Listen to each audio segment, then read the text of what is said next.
ये है कि आप किन मुद्दों को लेकर, किन व्यवस्थाओं को लेकर, व्यवस्थाएं सरकार आने जाने चीज होती है, ये स्थायी नहीं है। लोकतंत्र में सरकारें स्थायी नहीं है, मुद्दे स्थायी होते हैं, लोग स्थायी होते हैं, और सबसे स्थायी वो लोग होते हैं जो अपने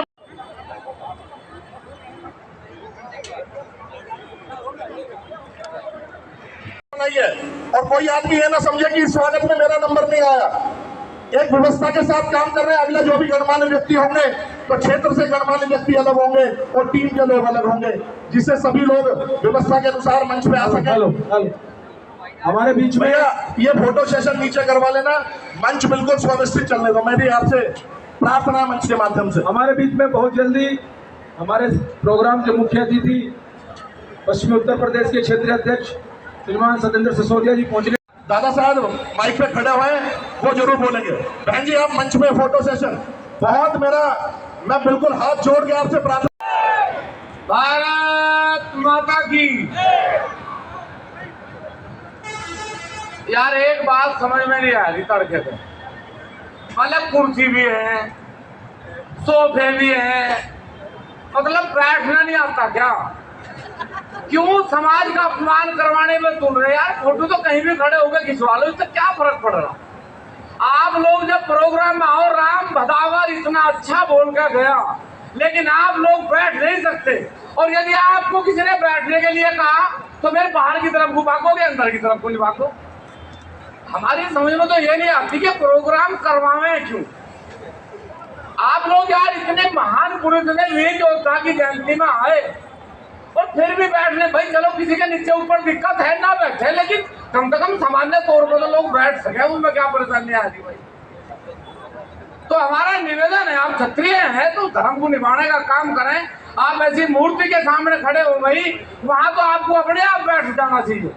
तो बार बार संचालक महोदय भी कह रहे, बार बार पत्रकार साहब भी कह रहे, बार बार वो शक्तिशाली है, इससे ज्यादा शक्ति की क्या परीक्षा लोगे भाई? लेकिन हमारा निवेदन है साहब, आजकल आप समाज से ज्यादा राजनीतिक होगे, इसलिए आपका दुर्भाग्य है। कोई व्यक्ति खड़ा होकर विरोध करे तो आप उसे गद्दार कहोगे, लेकिन वो समाज के लिए ना बोल पाए इसलिए आप प्रयास करोगे। क्या लड़ाई है भाई? लड़ाई किसके साथ है? आज कह के समझौते हुए, मुझे नहीं पता आप लोगों को क्रोध आया था या नहीं आया था। यहाँ भाजपा के भी लोग हैं, यहाँ समाजवादी के भी लोग हैं, यहाँ बसपा के भी लोग हैं, यहाँ समाज के भी लोग हैं, लेकिन एक भी क्षत्रिय के अंदर यदि कहीं थोड़ा भी स्वाभिमान है तो वो पुरुषोत्तम रूपाला के दिए हुए बयान से भी कहीं ना कहीं क्रोध में आया होगा, और रामजी लाल के दिए हुए बयान से भी क्रोध में आया होगा। और यदि उसे क्रोध नहीं आया तो वो क्षत्रिय लिखना बंद कर दे, कोई जरूरी भी नहीं है। और कोई चर्चा करे तो आप लोगों को गुस्सा। समझना पड़ेगा भाई राजनीति क्या है।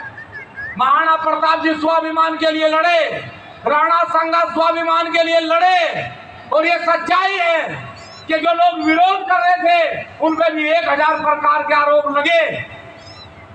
और माननीय रामजी लाल जी कह के जो लोग संबोधित करें इस व्यवस्था को, वो हमारे लिए हराम जी लाल है, हराम जी लाल था और हमेशा हराम जी लाल रहेगा। और ये भी हमारा वादा है, हमने समाज के बीच में ये बात कही थी, गाड़ी राणा सांगा को दी, जिस दिन मौका मिलेगा उस अपमान का बदला लिया जाएगा, उसी चौराहे पे, उसी सड़क में और उसी सदन में लिया जाएगा, कोई रोक नहीं सकता। पता नहीं आप लोगों की क्या विचारधारा है, आप किस पार्टी के नेता हैं? समाज पार्टियों का नहीं चलेगा साहब। अगर समाज को चलाना है तो संस्कार से चलेगा, वीरता से चलेगा, आपके दिए हुए वचन से चलेगा, ये किसी के कहने से नहीं चलेगा। आप बड़े शौक से आदरणीय मोदी जी के मन की बात सुने, कभी हमारे मन की भी बात सुनो भाई, कभी महाराणा प्रताप जी के मन की भी बात सुनो, कभी अपने पिताजी के मन की बात भी सुनो, कभी अपने सास के मन की बात भी सुनो, कभी अपने भाई के मन की बात भी सुनो। एक व्यक्ति के मन की बात सुनने से सब लोगों के मन का जो तुमने दो धारणा कर रखा, ये पाप है। इसलिए आना पड़ेगा उसी व्यवस्था में। बहुत लोग कहे सड़कों पर लुंडार फिर रही, सड़कों पर बालक फिर रहे, इन्हीं बालकों की मेहरबानी है। पिछले 4 साल तक आप पगड़ी बांधो बैठे, नहीं तो आप पगड़ी बांधने लायक भी नहीं छोड़ते थे सरकारों ने। अरे सदन में खड़े होकर आप लोगों को गाली दी जा, आप लोगों के रिश्ते मुगलों से और अंग्रेजों से बताए जा, और फिर भी आप पटका पहन के राजनीतिक गलियारों में अपनी जिंदाबाद के नारे लगवाने का शौक रखते हो, तो भाई ये बात हमें मंजूर नहीं। ये एक जाति के लिए नहीं लड़ा गया, ये एक वर्ग के लिए नहीं लड़ा गया।